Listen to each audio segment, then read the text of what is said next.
Welkom bij de verlenging. Want hier bespreken we alles natuurlijk wat op televisie niet aan bod is gekomen. Omdat de uitzending duurt 25 minuten en we hebben altijd meer tijd nodig natuurlijk. Dus vandaar deze verlenging. Sven Braken maakt zijn eerste goal voor Deinze. Ja. Hebben we beelden? Hebben we beelden. Zullen we meteen even gaan kijken? Ja, zeker. Het slingerde op Twitter. Guillaume de Schrijver, indraaiende bal in de blessuretijd. Daar is de goal! Nee! Jawel, nu toch! En de ontlading zoals we die voorspelden. Het is Braken die scoort. Het is Braken die scoort. Het is de eerste keer dat ze dat op deze manier hebben kunnen doen. Dat is zijn eerste doelpunt in de Champions League. Ja. Nou, voor Sven, hij was daar nog niet op zijn plek, hè? Nee. Dus dat is wel lekker als je dan invalt en een doelpunt maakt. Het is de winnende en in de 94 minuten. Ja, superleuk. Hij is in ieder geval los. Hè? Ja. Dat doet wel wat met je, hè, als je de eerste maakt, of niet? Dat is vaak, die kan je over een doodpunt heen helpen. Ja. Zeker als spits. Je wordt toch gemeten aan de doelpunten. Ja. Want als je nou als spits begint bij een nieuwe ploeg... en hoeveel wedstrijden mag je voor jezelf dan nog niet scoren? 1. Ja? Voor jezelf wil je de eerste wedstrijd gelijk van die 0 af. Dat is ook vaak bij spitsen dat ze zichzelf die druk veel meer opleggen dan de omgeving. Ja, er wordt op de tribune ook al makkelijk gezegd. Ja. Weet je, Belgisch voetbal is ook zo anders dan het Nederlands voetbal. En veel fysieker toch, of niet? Veel fysieker en ook behoudender. Dat is toch meer van achteruit spelen. Die lange bal naar voren schieten en we zien wel. En dat was in het begin, tenminste ik heb 4-4 wel ook begrepen dat dat voor hem ook voor Sven wel lastig was. Om echt in het team tot ze elkaar begrijpen. Hè. Hoe wil hij aangespeeld worden en hoe vinden ze elkaar om van daaruit tot kansen te komen. Want volgens mij die eerste 3-4 wedstrijden heeft hij nauwelijks een kans gehad.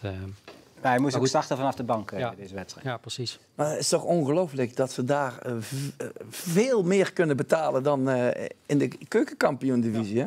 Eens. Jammer. Ik vind dat echt... En hoe is het dan in Japan? Waar halen die Belgen dat geld vandaan dan allemaal? Ja, kom je daar zo over toeschouwers? Of wordt dat toch veel nog onder de tafel gedaan? Nee, ik vind het echt serieus. Ja, dat is altijd zo geweest. Je hoort altijd van, ik kan beter België gaan als je... Ja, maar vroeger was dat voor onder de tafel betaald. Ja, maar dat zou er nog steeds zo zijn, denk ik. Nou. Maar in België breed of bedoel je Deinze? Nee, België breed. Ja. Deinze heeft een investeerder zelf, hè? Ja. Hoe is dat in Japan? Er wordt wel meer geld verdiend, denk ik, hè? Nou, dan zit het stadion ook wat voller, geloof ik. Als je het over Brian Lins hebt, die moet nog een jaartje. Hè? En hij begint nou te scoren. Ja, hij begint te scoren. Ook die kunnen we nog eventjes laten zien. Jij bent toch van de Brian Lins fanclub? Ik ben voorzitter van de Brian Lins fanclub. Ja, laat ik me ook nog niemand meer afpakken. En een kopgoal, hè? Kijk hier, links. Ja, maar hij kan wel een beetje koppen, hè? Ja, maar hij kopt er ook heel veel. Ja. Dit was de kwartfinale van de beker, is dit. Hadden ze uit met 1-0 gewonnen en thuis maakt hij er 2 en winnen ze met 3-0. Schalk maakte trouwens, die andere is ook nog in Nederland. Van NAC. Ja. Hij is zijn draai wel gevonden. Ja. Hij begint zich nou terug te knokken in het elftal. Hij staat in principe, stond hij tot nu reserve. Maar hij begint zich nou te laten zien. En hij heeft ook volgens mij eindelijk vrede met het daar zijn, het wennen. Hij is natuurlijk heel lang geblesseerd geweest in het begin. Dat werkt. Je wil je gelijk laten zien, hè? Dan zit je er lekker in. Precies. Dan loop je achter de feiten aan. Waar gaan we nog naartoe gaan als hij hier klaar is? Zal hij inderdaad afgebouwen bij een Limburgs club? Ja, ik denk een clubje met 3 letters, ja. Hij is nu 31? Toch leuk dat het niet aan MVV gaat. MVV, FSC, VVV. Ja, VVV. Maar zou hij echt denk ik? Ja, voor hetzelfde geld heeft hij heeft altijd gezegd dat hij zijn carrière wil beëindigen bij VVV. Maar hoe oud is hij dat toen hij wegging? Of? Hij is 31? Ja, hij heeft nog 1 jaar daar. En... maar we zijn ook nog bij de subtop Eredivisie. Zij hebben gezegd, daar eindigen als voetballer en dan samen met zijn broer hoofdtrainer Edwin, hij assistenttrainer. Ja, ik zou het wel toejuichen. Maar je gaat wel zijn contract uitdienen in Japan, hè? Ja, toch? Absoluut. Nou, we zullen het zien. Hebben jullie de goal van Romee Luchter nog gezien? Ze heeft een hat-trick bij Ajax gemaakt. Die laatste was een vrije trap. En de dacht de doelvrouw van ik pak een andere bal, maar het stuitte er alsnog in. Een verkeerde inschatting. Dit is toch bizar? A, dat die bal er überhaupt, dat de keeper dat zo fout inschat. Dat die bal er dan in staat. Maar B, dat die tweede bal op het dak van het doel klaar ligt. Hoe kan dat dan? Zullen we nog 1 keer kijken? Dan kunnen we dat we het nog even goed zien. Dus hij komt op de bovenkant lat, stuit het voor de goal. En vervolgens stuit hij dus alsnog binnen, terwijl die tweede bal al in het spel is gebracht. Ja. Gaat hij omhoog? De keeper zal weer een andere bal halen. Wordt die bal nog gegooid van achter? Zie ik nu, die tweede bal. Is dat een ballenjongen? Nee, op het dak ligt hij. En wat is dan de regel? Als er 2 ballen in het spel zijn, moet je eraf luiden, of? Ja, maar ik denk dat Schijs hier voordeel heeft.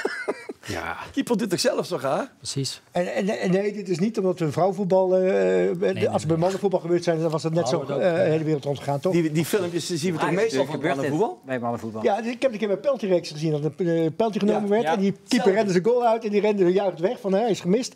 En toen viel hij nog erin. Ja, precies.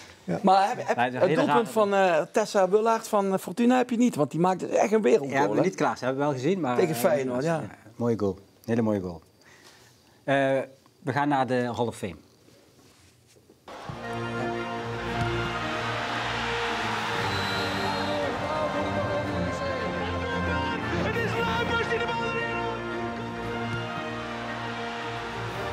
De omhelzing tussen schoonvader en schoonzoon. Hij gaat scoren. Erik Meijer. 2-0 over nu. De VVV blieft Eredivisie. Nou, vorige week zette Maurice Graaf Fernando Riksen in de Hall of Fame. Het staat natuurlijk voor mensen, ze hoeven niet eens overleden te zijn uiteraard, maar mensen die veel betekend hebben voor degene die hem erin zet als voetballer. Wie zet je erin, Roberto? Wiel Curver. Wiel Curver. Helaas ook overleden, maar toen ik als kleine jongen 9, 10, 11 jaar was, heb ik een bepaalde periode inderdaad onder zijn leiding zeg maar mogen trainen. En ja, ik was inderdaad een ouderwetse rechtsbuiten, redelijk snel, maar ja, ik heb toch wel van hem heel veel geleerd, heel veel geoefend. Waardoor ik vaardiger was met de bal en daardoor uiteindelijk denk ik in mijn verdere carrière ook wel echt mijn voordeel hebben gehad. Is er iets wat je je hele leven hebt meegenomen van zijn tips? Zeker. En welke is dat dan? Nou, gewoon met name de verschillende soorten schijnbewegingen om zeg maar de baas over de bal te zijn en in staat te zijn om een tegenstander uit te spelen. En ik was als rechtsbuiten had je meestal de linksback tegenover je en die moest je uitspelen. Als je daar voorbij was, dan kon ik die voorzet op Maurice geven zodat hij kon scoren. Dat was eigenlijk een beetje mijn principe. Hij was ook heel veel van de functionele techniek, hè? Ja. Ik heb zo'n voetbalkamp van hem. Ja, ik heb zo'n VI-voetbalkamp vroeger gedaan, maar ook een voetbalkamp van Wiel Curver. Dan was je dus 5 dagen aan het kappen, draaien, beheersen over de bal. Dat je aan het einde van de week had je wel zoiets, nou kan ik geen kappen en draaien meer zien. Nee, absoluut. Maar dat was wel, daar leerde je wel veel meer van als van een Voetbal International toen voetbalkamp. Het boek, het leerplan voor de ideale voetballer, Ja. waarin al die bewegingen stonden. Ja. Je moest één met de bal het voorwoord worden. heb gelezen. Dat zei hij altijd, hè? Ja, absoluut. Ja, en hij deed alles voor, hè, weet je, maar een ongelooflijke passie voor, zeg maar, zijn levenswerk. het voetbal en dit, ja, precies. En Michel Mommers is er ook nog rijk door geworden, hè? Nee, ja, zeker. Maar ook in de jaren daarna, hè, toen hij... Maar zat je ook in die filmpjes die gemaakt zijn? Ja. Kees van Wonderen zat erbij toen. Ja, En Boudewijn Zende. precies. Ricky Plum later na. Ja. Dat zat ook bij die voetbal. Ja, die had het voorwoord gelezen. Maar ik denk dat voor een Limburgs voetbal, als je het daarover hebt... en hoe hij passievol met zijn schijnbewegingen... en hoe hij daarnaar keek en hoe belangrijk hij dat vond voor individuen... om daarmee beter te worden. Ja, fantastisch. Oké. Wiel Curver dus in de Hall of Fame. Overleden in 2011 alweer. Er zitten dus nu Frans Curver, Dick Nanninga, Babangida, Pierre Vermeulen, Bert van Marwijk, Sef Vergoosen, Willy Boessen, Jan Jongbloed, Fernando Riksen en dus nu ook deze Wiel Curver. Mooi reisje. Nou, Dankjewel, Roberto. alsjeblieft. Tot slot, heren, Champions League deze week, dinsdag. Mark van Bommel met Antwerp uit naar zijn oude club Barcelona. Wat denk je? Je hebt zijn zoon al uit het elftal. Ja, daarom zeg ik nu 0-3. Ja. 0-3. Maar is dit Antwerpen opgewassen tegen Barcelona thuis? Ja, ik vind Barcelona op het moment weer heel lekker voetballen. Dus ik ben bang dat er heel weinig ploegen tegen opgewassen Tegen zijn. een oud ploeggenoot, hè, tegen Xavi. Ja. Leuk. Ze noemen elkaar ook, tenminste Xavi in een interview ook van is a good friend. Ja. En ook als tegenstander mooie wedstrijden. Dan denkt iedereen natuurlijk aan de WK-finale. Ja. Ja. Het is wel mooi dat ze... In principe heeft Antwerpen geen kans. Ik hoop alleen inderdaad dat ze niet met 5-6-0 op de kloten krijgen, om het zo te zeggen. Maar dat ze inderdaad gewoon met opgeven over ook weer huiswaarts kunnen. Want ja, ik denk dat het verschil te groot is. Ja. En waar is meer te halen? Feyenoord-Celtic of PSV uit naar Arsenal? Nou, dan denk ik toch Feyenoord Celtic. Ja, ik moet wel zeggen, ik ben wel... Thuis, ja. Ik denk dat Feyenoord van Celtic wel moet kunnen winnen. Ja, maar ik ben wel heel benieuwd. Dan krijg je een echte eerste indruk hoe goed PSV is als ze tegen Arsenal moeten. Ja.